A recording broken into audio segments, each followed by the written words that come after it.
Fala pessoal, bem-vindos à nossa próxima aula. Então aqui a gente já começa falando do modelo Zero Trust, tá? E assim, não tem muito segredo não, é algo bem simples, né? São três pilares principais. A gente nunca vai assumir confiança. Lembra que eu comentei que quando a gente estava dentro da nossa rede do nosso escritório, aquela rede era confiável? Ah, a rede do meu escritório é 10.0 alguma coisa, é uma rede confiável. Rede 172.16 alguma coisa, é uma rede confiável.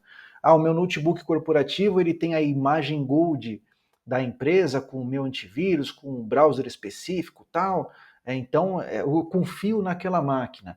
Ah, aquele usuário Fernando, ponto sobrenome ali, ele faz parte do meu Active Directory, ele tem uma senha, a senha dele está válida, está ok, então eu confio no usuário Fernando. Antigamente era assim, tá? Então, uma máquina pessoal, por exemplo, não era confiável, né? Então o usuário não podia usar a máquina pessoal para fechar VPN ou para trabalhar e tal, mas a máquina corporativa estava tudo certo. Ah, tá na máquina corporativa, então beleza. Ah, é a rede 10.0, então beleza. Então antigamente a gente assumia confiança. Tinham dispositivos que eram confiáveis e tinham alguns dispositivos que não eram confiáveis. Acabou. Era basicamente isso. O dispositivo que a gente confiava tinha ali um nível de privilégio, enquanto que um dispositivo que a gente não confiava tinha outro tipo de privilégio, tá? Hoje em dia, não mais, porque, que nem aquele segundo slide que eu mostrei para vocês, as ameaças, elas não estão só fora, mas fora da rede, mas muitas vezes elas podem vir de dentro da rede também, tá?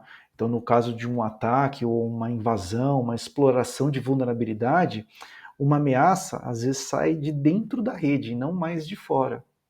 Tá? Não é questão só do usuário abrir o WhatsApp Web ou abrir o e-mail, clicar num link de phishing. De repente, simplesmente uma ameaça chega com uma movimentação lateral, que é o que acontece com o ransomware.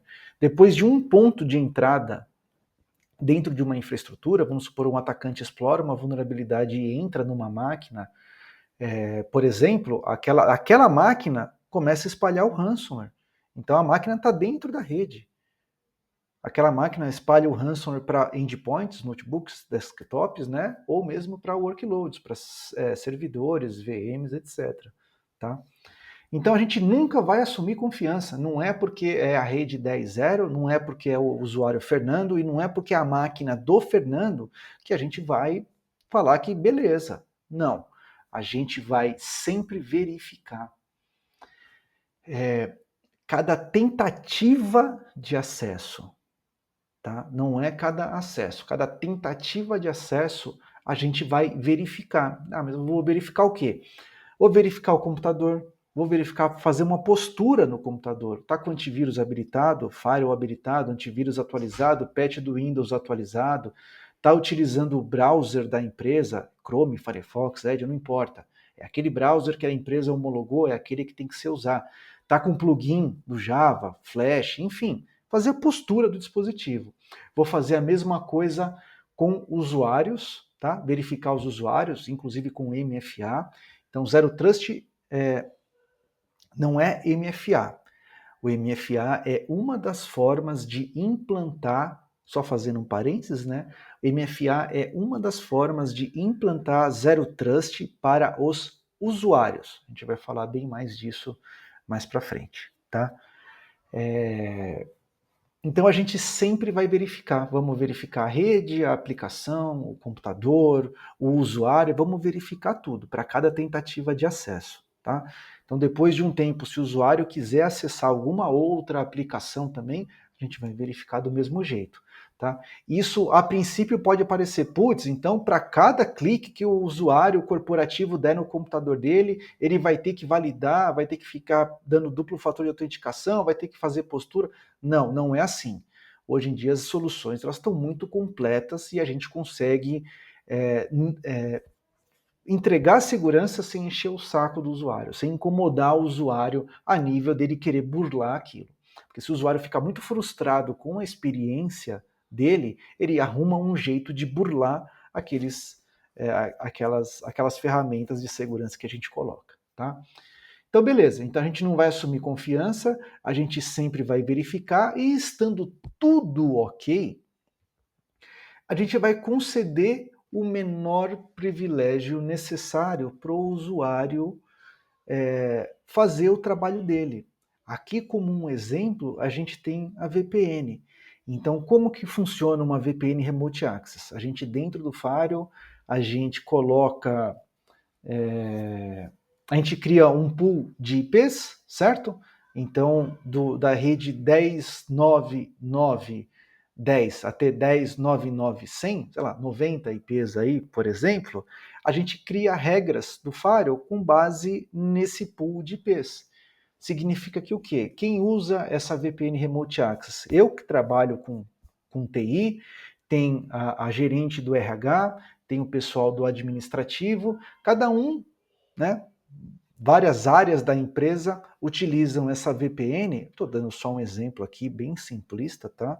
Eu sei que dá para colocar, dá para deixar isso daí bem mais seguro do que isso, mas o conceito é esse: é um pool de IPs, um monte de gente conecta na VPN e ganha acesso nesse pool de IPs, recebe um IP desses caras, e aí no Firewall a gente cria regrinhas de e para esse pool de IPs.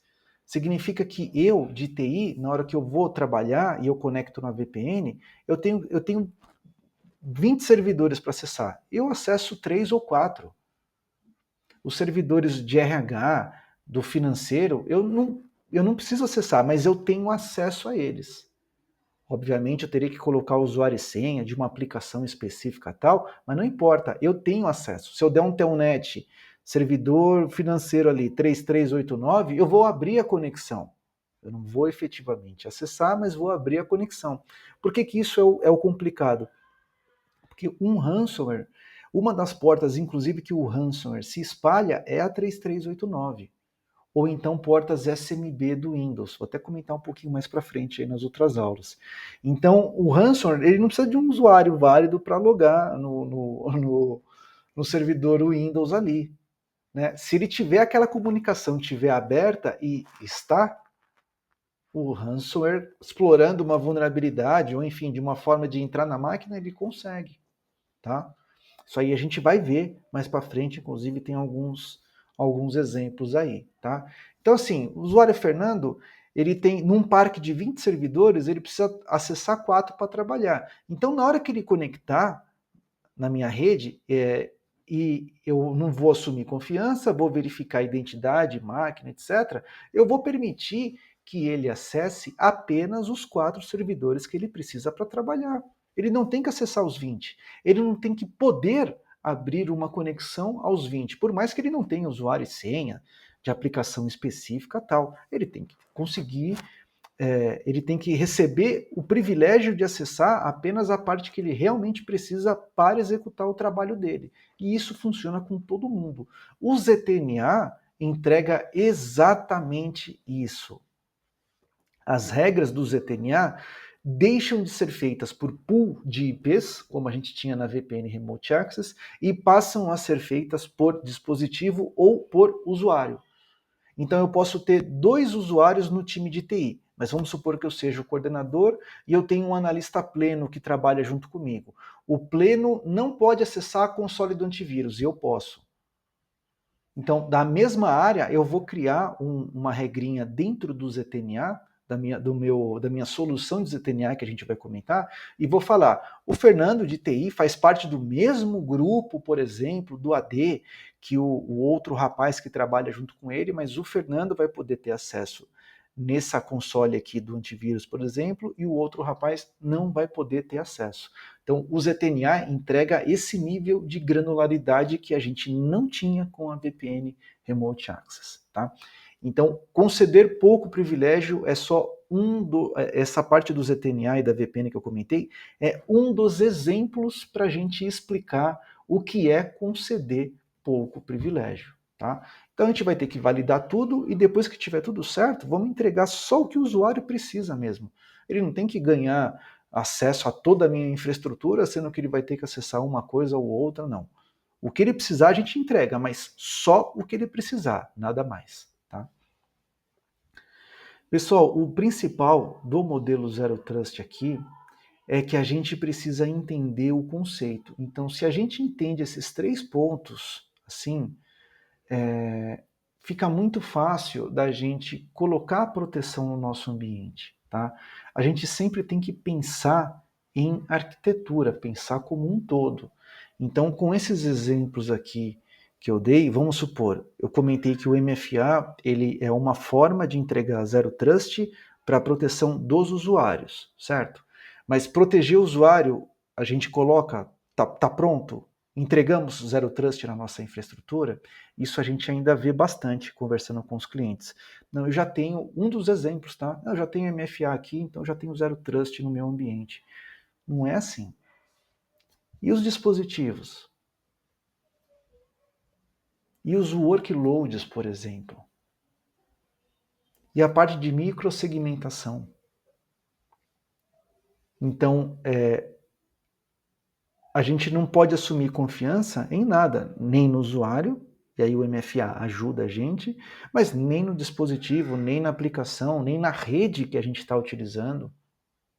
Tá? Então, esses 3 pontos aqui, eles têm que ser aplicados em todo aquele nosso desenho ali que a gente vai falar aí na próxima aula.